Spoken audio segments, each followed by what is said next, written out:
নমস্কাৰ বন্ধু বান্ধৱসকল আপোনালোক সকলোকে পুনৰবাৰ স্বাগতম জনাইছোঁ আৰু এটা জব ইনফৰ্মেটিভ ভিডিঅ'লৈ। তো বন্ধু বান্ধৱসকল অভয়ত আপোনালোকৰ কাৰণে খুব ভাল খবৰ আহি পৰিছে। অভয়ত আপোনালোকৰ যি অপেক্ষা আছিল অপেক্ষাৰ অন্ত পৰিছে। পোষ্ট অফিচৰ ফালৰ পৰা যি ভেকেঞ্চি অহাৰ কথা আছিলে তাৰ অফিচিয়েল নটিফিকেশ্যন ইতিমধ্যে প্ৰকাশ কৰা হৈছে। ভেকেঞ্চিৰ কাৰণে অনলাইন আবেদন প্ৰক্ৰিয়া ইতিমধ্যে আৰম্ভ হৈ গৈছে। 21,000 প্লাছ পদৰ ভেকেঞ্চিৰ নটিফিকেশ্যন প্ৰকাশ কৰা হৈছে পোষ্ট অফিচৰ ফালৰ পৰা। ভেকেঞ্চিৰ মতে আপোনালোকে 8 পাছ 10 পাছ 12 পাছ গ্ৰেজুৱেশ্যন কৰিলে এপ্লাই কৰিব পাৰিব। অৰ্থাৎ ক্লাছ 8ৰ পৰা আৰম্ভ কৰি ডিগ্ৰী পাছ কৰা সকলো প্ৰাৰ্থীয়ে ভেকেঞ্চিবোৰত এপ্লাই কৰিব পাৰিব।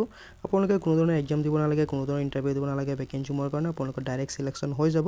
তো আপোনালোকক সম্পূৰ্ণ তথ্য এইটো ভিডিঅ'ৰ যোগেদি জনাই দিম যে কি পোষ্টৰ ভেকেঞ্চি আছে, ভেকেঞ্চিৰ ইলিজিবিলিটি ক্ৰাইটেৰিয়া কি থাকিব, এজ লিমিট কি থাকিব, চেলাৰী কিমান দিয়া হ'ব, সম্পূৰ্ণ তথ্য আপোনালোকক এইটো ভিডিঅ'ৰ যোগেদি জনাই দিম। যদি আপোনালোকৰ অৰ্হতা মিলে, যদি আপোনালোকে ইণ্টাৰেষ্টেড হয়, আপোনালোকৰ ভেকেঞ্চিত এপ্লাই কৰিব পাৰিব।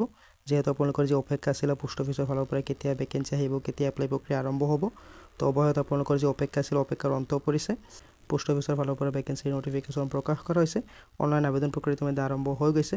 তো আপোনালোকে স্কিপ নকৰাকৈ ভিডিঅ'টো চাই থাকিব, সম্পূৰ্ণ তথ্য আপোনালোকক জনাই দিম। কিন্তু তাৰ আগতে যদি আপোনালোকে চেনেলটোত নতুন আহিছে, যদি তেওঁ চেনেলটো ছাবস্ক্ৰাইব কৰা নাই তেনেহ'লে ছাবস্ক্ৰাইব কৰি ৰাখিব পৰৱৰ্তী জব আপডেটবোৰ পাবলৈ।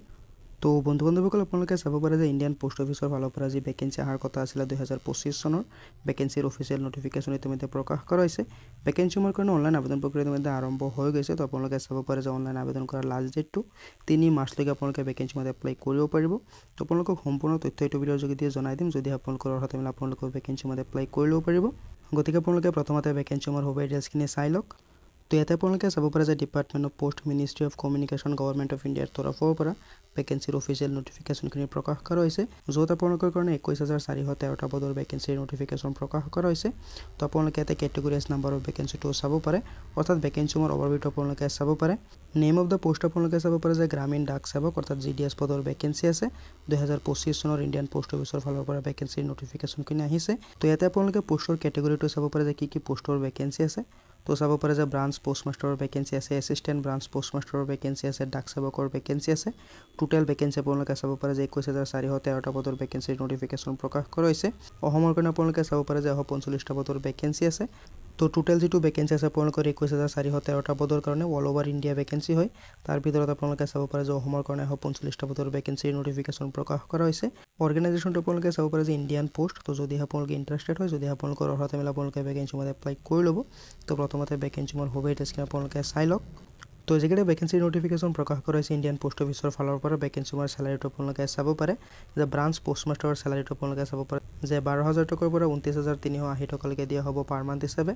এছিষ্টেণ্ট ব্ৰাঞ্চ পোষ্টমাষ্টাৰ ডাক সেৱকৰ যিকেইটা ভেকেঞ্চি আছে ভেকেঞ্চিৰ চেলাৰীটো আপোনালোকে চাব পাৰে যে 10,000 টকাৰ পৰা আপোনালোকক 24,470 টকালৈকে দিয়া হ'ব পাৰ মান্থ হিচাপে। তো যথেষ্ট ভাল পৰিমাণৰ চেলাৰী আপোনালোকক দিয়া হ'ব, লগতে আপোনালোকৰ গ্ৰেড পেও থাকিব। তো যিকেইটা ভেকেঞ্চি আছে ভেকেঞ্চিৰ এপ্লাই কৰিবলৈ হ'লে আপোনালোকে ইলিজিবিলিটি ক্ৰাইটেৰিয়াটো চাব পাৰে। এজ লিমিটটো আপোনালোকে চাব পাৰে যে 18 বছৰ বয়সৰ পৰা 40 বছৰ বয়সৰ সকলো প্ৰাৰ্থী এপ্লাই কৰিব পাৰিব।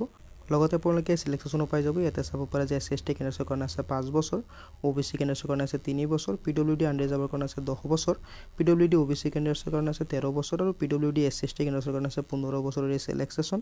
তো যিকেইটা ভেকেঞ্চি আছে ভেকেঞ্চিৰ এপ্লাই কৰিবলৈ হ'লে আপোনালোকে শিক্ষাগত অৰ্হতাটো চাব পাৰে। যদি আপোনালোকে চিম্পুল 10 পাছ কৰি থৈছে তেনেহ'লে আপোনালোকে ভেকেঞ্চিৰ এপ্লাই কৰিব পাৰিব। কেৱল 10 পাছহে বিচৰা হৈছে ভেকেঞ্চিৰ এপ্লাই কৰিবৰ বাবে। চিম্পুলি যদি আপোনালোকে 10 পাছ কৰি থৈছে তেনেহ'লে আপোনালোকে ভেকেঞ্চিৰ এপ্লাই কৰিব পাৰিব। লগতে আপোনালোকৰ অলপ কম্পিউটাৰৰ নলেজ থকা হ'ব লাগিব, আপোনালোকে বাইক চলাব পৰা হ'ব লাগিব বা চাইকেল চলাব পৰা হ'ব লাগিব। ইয়াৰ লগতে আপোনালোকৰ যিটো ঠাইত পষ্টিং হ'ব তাৰ লোকেল ভাষাটো আপোনালোকে জানিব লাগিব। তো এইবিলাক হৈছে আপোনালোকৰ ইলিজিবিলিটি ক্ৰাইটেৰিয়াটো। তো যিকেইটা ভেকেঞ্চি আছে ভেকেঞ্চিৰ এপ্লাই কৰিবলৈ হ'লে আপোনালোকে এপ্লিকেশ্যন ফিজ এটা দিব লাগিব। তো কেটেগৰী আছে আপোনালোকৰ এপ্লিকেশ্যন ফিজটো বেলেগ বেলেগ হয়।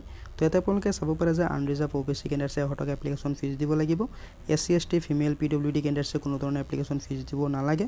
আপোনালোকে অনলাইনৰ জৰিয়তে যিটো পে'মেণ্ট আছে পে'মেণ্টটো কৰিব লাগিব। অনলাইনৰ জৰিয়তে UPI বা নেট বেংকিঙৰ জৰিয়তে আপোনালোকে পে'মেণ্টটো কৰিব পাৰিব। তো যদি আপোনালোকে ইণ্টাৰেষ্টেড হয়, যদি আপোনালোকে চাকৰি কৰিম বুলি ভাবি আছে পোষ্ট অফিচত তেনেহ'লে এপ্লাই কৰিব পাৰে। তো ভেকেঞ্চিৰ এপ্লাই কৰাৰ লিংকটো আপোনালোকে ভিডিঅ' ডেছক্ৰিপশ্যনত গৈ পাই যাব। আপোনালোকে কেনেধৰণে এপ্লাই কৰিব তাৰ সম্পূৰ্ণ ডিটেইলছখিনি ইয়াতে দিয়া হৈ আছে। যদি আপোনালোকে নিজে এপ্লাই কৰিব পাৰে তেনেহ'লে খুবেই ভাল কথা হয়। যদি এপ্লাই কৰিব নোৱাৰে তেনেহ'লে মোক আপোনালোকে হোৱাটছএপত কণ্টেক্ট কৰিব পাৰে, কিন্তু আপোনালোকে কল নকৰিব, কল কৰিলে অলপ অসুবিধা হয়। তো আপোনালোকে SMS দিলে মই ৰিপ্লাই দি দিওঁ। তো যদি ইণ্টাৰেষ্টেড হয় আপোনালোকে ভেকেঞ্চিৰ এপ্লাই কৰি ল'ব। তো এপ্লাই প্ৰক্ৰিয়াটো আপোনালোকে চাব পাৰে যে 10 ফেব্ৰুৱাৰীৰ পৰা আৰম্ভ হৈ গৈছে। এপ্লাই কৰাৰ অন্তিম তাৰিখ আপোনালোকে চাব পাৰে যে 3 মাৰ্চ। তো যদি ইণ্টাৰেষ্টেড হয় আপোনালোকে ভেকেঞ্চিৰ এপ্লাই কৰি লওক। এতিয়া আপোনালোকৰ হাতত প্ৰায় এটা মাহ সময় আছে ভেকেঞ্চিৰ এপ্লাই কৰিবৰ বাবে। ভেকেঞ্চিৰ সম্পূৰ্ণ ডিটেইলছখিনিৰ লগতে এপ্লাই কৰাৰ লিংকটো আপোনালোকে ভিডিঅ' ডেছক্ৰিপশ্যনত গৈ পাই যাব। আৰু অফিচিয়েল নটিফিকেশ্যন যিটো আছে আপোনালোকক হোৱাটছআপ গ্ৰুপত দি দিম, তাৰ পৰা আপোনালোকে চাই ল'ব পাৰিব। তো আপোনালোকে যিহেতু অপেক্ষা কৰি আছিলে যে পোষ্ট অফিচৰ ফালৰ পৰা কেতিয়া ভেকেঞ্চি আহিব, কেতিয়াৰ পৰা এপ্লাই প্ৰক্ৰিয়া আৰম্ভ হ'ব, তো অৱশেষত আপোনালোকৰ অপেক্ষাৰ অন্ত পৰিছে। পোষ্ট অফিচত ভেকেঞ্চিৰ নটিফিকেশ্যন প্ৰকাশ কৰা হৈছে, তাৰ বাবে অনলাইন আবেদন প্ৰক্ৰিয়া ইতিমধ্যে আৰম্ভ হৈ গৈছে। তো যদি আপোনালোকে ইচ্ছুক হয় ভেকেঞ্চি মানে এপ্লাই কৰি ল'ব। বৃহৎ পৰিমাণৰ ভেকেঞ্চিৰ নটিফিকেশ্যন প্ৰকাশ কৰাইছে, বেলেগ বেলেগ পোষ্টৰ ভেকেঞ্চি আছে। তো আপোনালোকৰ ব্ৰাঞ্চ পোষ্টমাষ্টাৰৰ ভেকেঞ্চি আছে, এছিষ্টেণ্ট ব্ৰাঞ্চ পোষ্টমাষ্টাৰৰ ভেকেঞ্চি আছে, ডাক সেৱকৰ ভেকেঞ্চি আছে।